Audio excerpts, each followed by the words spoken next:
Hopefully we move someone without touching them. I think people need to do things that scare the shit out of them. That's what it's all about. Becoming Player One is a reservoir of stories and experience. It's a promise to show up for ourselves so that we can show up for others.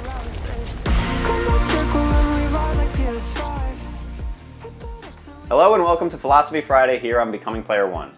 It's been said that bitter are the roots of study, but how sweet their fruit. I'm going to try to make this podcast as entertaining and digestible as possible, but I need to make one thing transparently clear to all of you. Joining the Becoming Player One community is going to change you. It's going to demand that you pivot and evolve in ways that you might have thought impossible, and it's going to inevitably shake up your life. When this happens, I need you to stay the course. The tribulations of life are going to come at us in waves, and the people around you are going to need you to endure this time under tension. Like a dumbbell sculpts the body, philosophy sculpts the mind. I want Becoming Player One to be a proper noun, a community of Renaissance men and women, but I need you to remember it as a verb too. The roots of Becoming Player One are bitter work, but how sweet their fruit. Thank you so much for tuning into Philosophy Friday. I hope you enjoy the introduction to my favorite book, The Obstacle is the Way by Ryan Holiday, and I'll see you next time for Chapter 1. This thing in front of you, this issue, this obstacle, this frustrating, unfortunate, problematic, unexpected problem preventing you from doing what you want to do. That thing that you dread or secretly hope will never happen, what if it wasn't so bad? What if embedded inside it or inherent in it were certain benefits? Benefits only for you. What would you do? What do you think most people would do? Probably what they've always done and what you're doing right now. Nothing. Let's be honest. Most of us are paralyzed. Whatever our individual goals, most of us sit frozen before the many obstacles that lie ahead of us. We wish it weren't true, but it is. What blocks us is clear. Systematic things, decaying institutions, rising unemployment, skyrocketing costs of education, and technological disruption.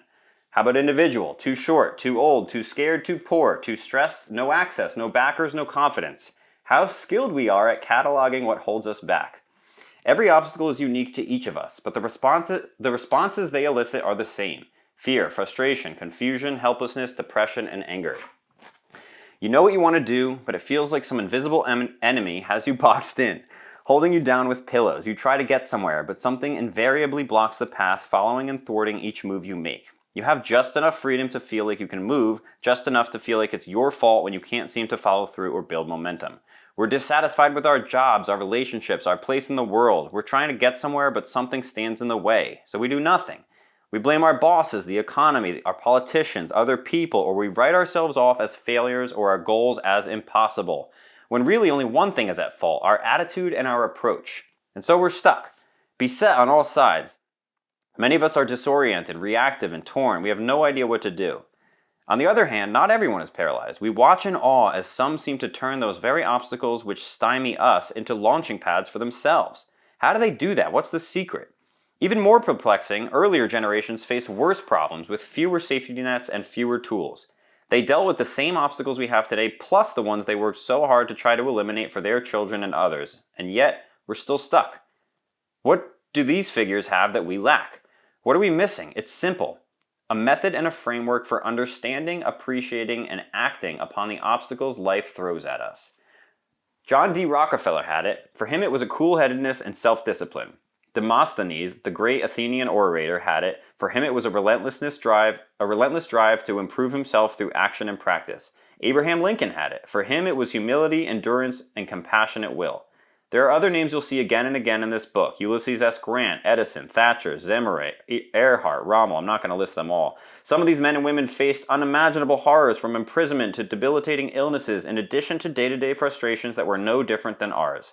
They dealt with the same rivalries, political headwinds, drama, resistance, conservatism, breakups, stresses, and economic calamities, or worse. Great individuals, like great companies, find a way to transform weakness into strength. It's a rather amazing and even touching feat.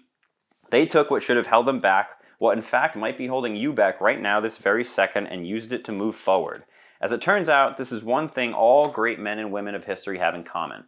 Like oxygen to a fire, obstacles became fuel for the blaze that was their ambition. Nothing could stop them. They were, and continue to be, impossible to discourage or contain. Every impediment only served to make the inferno within them burn with greater ferocity.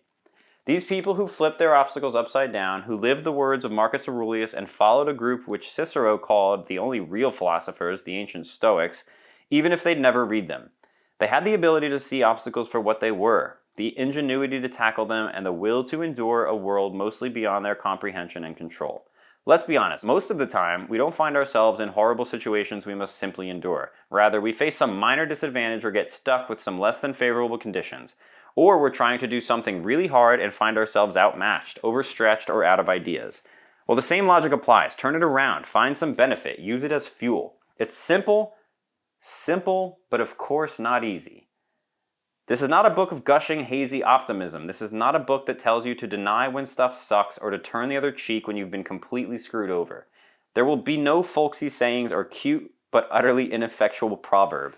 This is also not an academic study of history of Stoicism. That is Lives of the Stoics, and it's also a very good book. There is plenty written by Ryan Holiday. There is plenty written about Stoicism out there, much of it by some of the wisest and greatest thinkers who ever lived. There's no need to rewrite what they've written. Go read the originals, or Ryan Holiday's books and my podcast.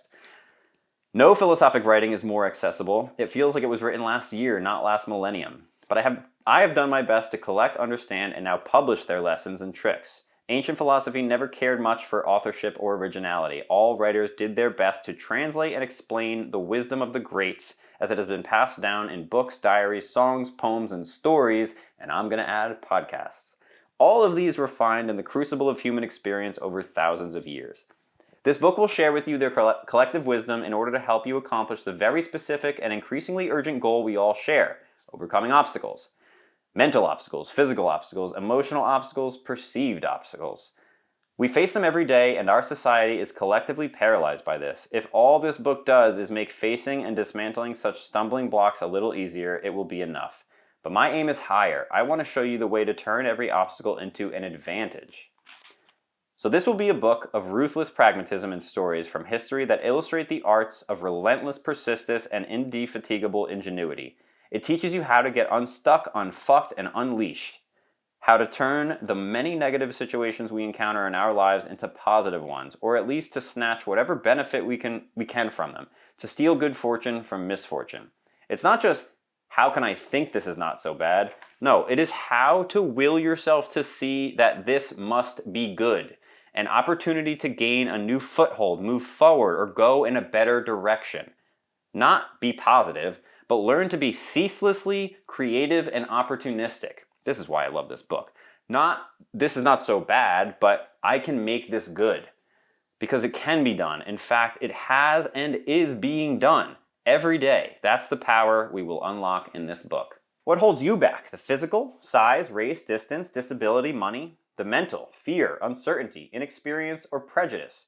Perhaps people don't take you seriously, or you think you're too old, or you lack support or enough resources. Maybe laws or regulations restrict your options, or your obligations do, or false goals and self-doubt.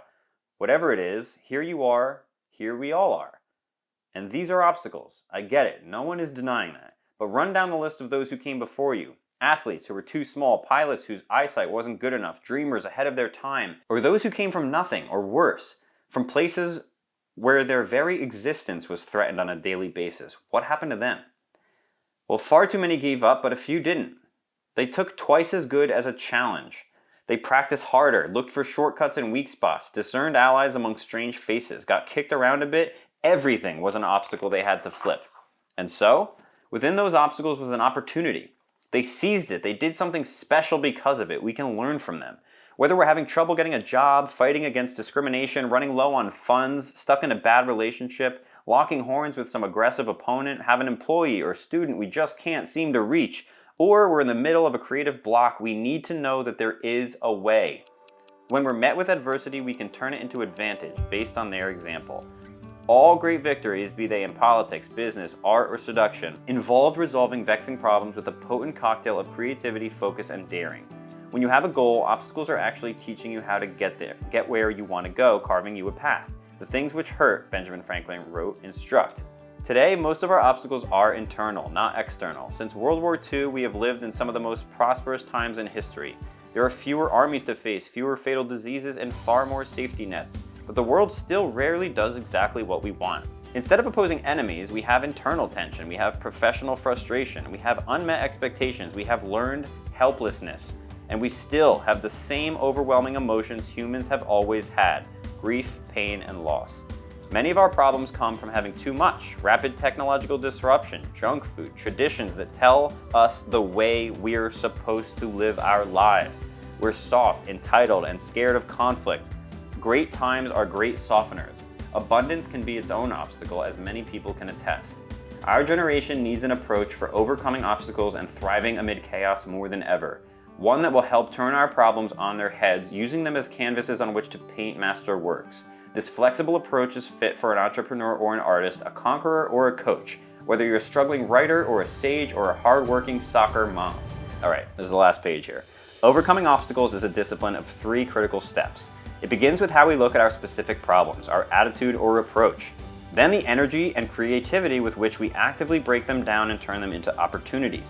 Finally, the cultivation and maintenance of an inner will that allows us to handle defeat and difficulty. It's 3 interdependent, interconnected, and fluidly contingent disciplines: perception, action, and will. It's a simple process, but again, never easy. We will trace the use of this process by its practitioners throughout history, business, and literature. As we look at the specific examples of each step from every angle, we'll learn to inculcate this attitude and capture its ingenuity, and by doing so, discover how to create new openings wherever a door is shut. Because obstacles are not only to be expected, but embraced. Embraced? Yes, because these obstacles are actually opportunities to test ourselves, to try new things, and ultimately to triumph. The obstacle is the way. Thanks for watching, and stay mindful.